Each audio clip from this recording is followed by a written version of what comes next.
December 11 ಬೆಳಗಾವಿಯಲ್ಲಿ ಒಂದು ಸುವರ್ಣಸೌಧ ಮುಂದೆ ನಾವು ಬೃಹತ್ ಮಟ್ಟದ ಪ್ರತಿಭಟನೆ ಮಾಡ್ತಾ ಇದ್ವಿ.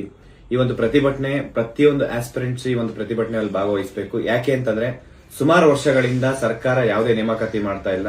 ಸರ್ಕಾರ ಬಂದು ಒಂದೇ ವರ್ಷದಲ್ಲಿ 2.5 ಲಕ್ಷ ಹುದ್ದೆ ಫಿಲ್ ಮಾಡ್ತೀನಿ ಅಂತ ಹೇಳಿದ್ರು. ಇಲ್ಲಿವರೆಗೂ ಒಂದು 5 ರಿಂದ 10 ಸಾವಿರ ವೇಕೆನ್ಸಿ ಫಿಲ್ ಆಗಿಲ್ಲ. ಮತ್ತೆ ಇವಾಗ ಸರ್ಕಾರ ಒಳ ಮೀಸಲಾತಿ ಅಂತ ಹೇಳ್ಬಿಟ್ಟು ಸರ್ಕಾರ ಕೋರ್ಟ್ ಮೇಲೆ ಹಾಕುತ್ತೆ, ಕೋರ್ಟ್ ಸರ್ಕಾರದ ಮೇಲೆ ಆಗ್ತಾ ಇದೆ. ನಮ್ಮ ಬೇಡಿಕೆ ಏನಿದೆ ಅಷ್ಟನ್ನು ನೆಕ್ಸ್ಟ್ ಅಸೆಂಬ್ಲಿಯಲ್ಲಿ ಚಳಿಗಾಲ ಅಧಿವೇಶನದಲ್ಲಿ ಚರ್ಚೆ ಆಗಬೇಕು. ನಮ್ಮ ವಿದ್ಯಾರ್ಥಿಗಳ ಸಮಸ್ಯೆ ಏನಿದೆ ಅಷ್ಟನ್ನು ಬಗೆಹರಿಬೇಕು.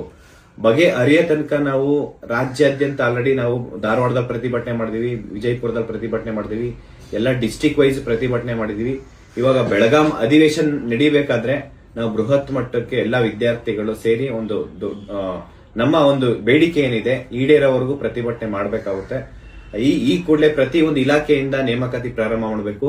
ಅದರಲ್ಲೂ ಈ ಒಂದು ಹೋಮ್ ಮಿನಿಸ್ಟರ್ ಪರಮೇಶ್ವರ್ ಸರ್ ಏನು ಒಂದು ಪೊಲೀಸ್ ಕಾನ್ಸ್ಟೇಬಲ್ ವಯೋಮಿತಿ SC ST OBC ಗೆ 33 ಇಯರ್ಸ್, ಜನರಲ್ ಮೆರಿಟ್ ಗೆ 30 ಇಯರ್ಸ್ ಮಾಡ್ಬೇಕಂತ ಹೇಳಿ ನಾವು ಮನವಿ ಮಾಡ್ಕೊಂಡಿದ್ವಿ. ಮತ್ತೆ ನಾವು ವಯೋಮಿತಿ 5 ವರ್ಷ ಕೇಳಿದ್ದು, ಬರೀ 2 ವರ್ಷ 3 ವರ್ಷ ಕೊಟ್ಟಿರೋಂಥದ್ದು. ಅದರಲ್ಲೂ ಪೊಲೀಸ್ ಕಾನ್ಸ್ಟೇಬಲ್ ವಯೋಮಿತಿ ಕೊಟ್ಟಿರೋದು ಬರೀ 3 ವರ್ಷ ವಯೋಮಿತಿ ಕೊಟ್ಟಿರೋದು. ನಿನ್ನೆ ಮೀಡಿಯಾದಲ್ಲಿ ನೀವು ಬರೀ 3 ವರ್ಷ ಕೇಳಿದ್ರು 2 ವರ್ಷ ಕೊಟ್ಟಿದ್ದೀವಿ ಅಂತಲ್ಲ, ನಾವು ಕೇಳಿದ್ದು 5 ವರ್ಷ. ದಯವಿಟ್ಟು ಗಮನದಲ್ಲಿರ್ಲಿ.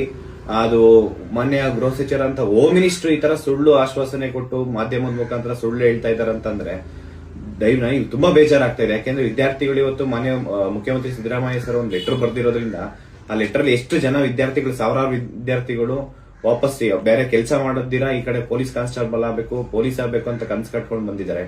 ಅದರಲ್ಲೂ ಆ ಕನ್ಸನ್ನ ನನ್ಸ್ ಮಾಡಬೇಕಾಗಿರೋಂಥದ್ದು ಮಾನ್ಯ ಗೃಹ ಸಚಿವರು. ಇವರು ಬರೀ ಸ್ಟೇಟ್ಮೆಂಟ್ಸ್ ಅಲ್ಲಿ ಸುಳ್ಳು ಹೇಳಿಕೆ ಕೊಟ್ಕೊಂಡು ಬಂದ್ರೆ ಆಗಲ್ಲ.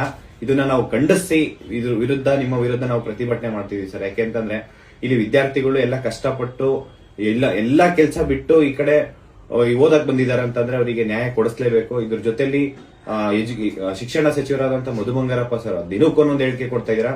ಇದನ್ನ ನಾವು ನಿಜವಾಗ್ಲೂ ಖಂಡಿಸ್ತೀವಿ. ಯಾವುದೇ ನೇಮಕಾತಿ ಆಗ್ತಾ ಇಲ್ಲ. ಒಂದೊಂದು ಸ್ಟೇಟ್ಮೆಂಟ್ಸ್ ತುಂಬಾ ಇಂಪಾರ್ಟೆಂಟ್ ಆಗುತ್ತೆ. ಯಾವುದೇ ಸಚಿವರಾಗಿರ್ಬೋದು, ಪ್ರತಿಯೊಂದು ಸ್ಟೇಟ್ಮೆಂಟ್ಸ್ ಕೊಡ್ಬೇಕಾದ್ರೆ ಸ್ವಲ್ಪ ಯೋಚನೆ ಮಾಡಿ ಕೊಡಿ. ನಿಮ್ಮ ಇಲಾಖೆಯಲ್ಲಿ ಏನ್ ನಡೀತಾ ಇದೆ ಅಂತ ಕೇಳ್ಕೊಳ್ಳಿ. ಅಟ್ಲೀಸ್ಟ್ ವಾರಕ್ಕೆ ಒಂದ್ ಮೀಟಿಂಗ್ ಆದ್ರೂ ಮಾಡಿ. ಅಟ್ಲೀಸ್ಟ್ ನೀವು ವೀಕ್ಲಿ ಒಂದು ಕ್ಯಾಬಿನೆಟ್ ಅಂತ ಏನಕ್ಕೆ ಮಾಡ್ತಿದೀವಿ ಹೇಳಿ?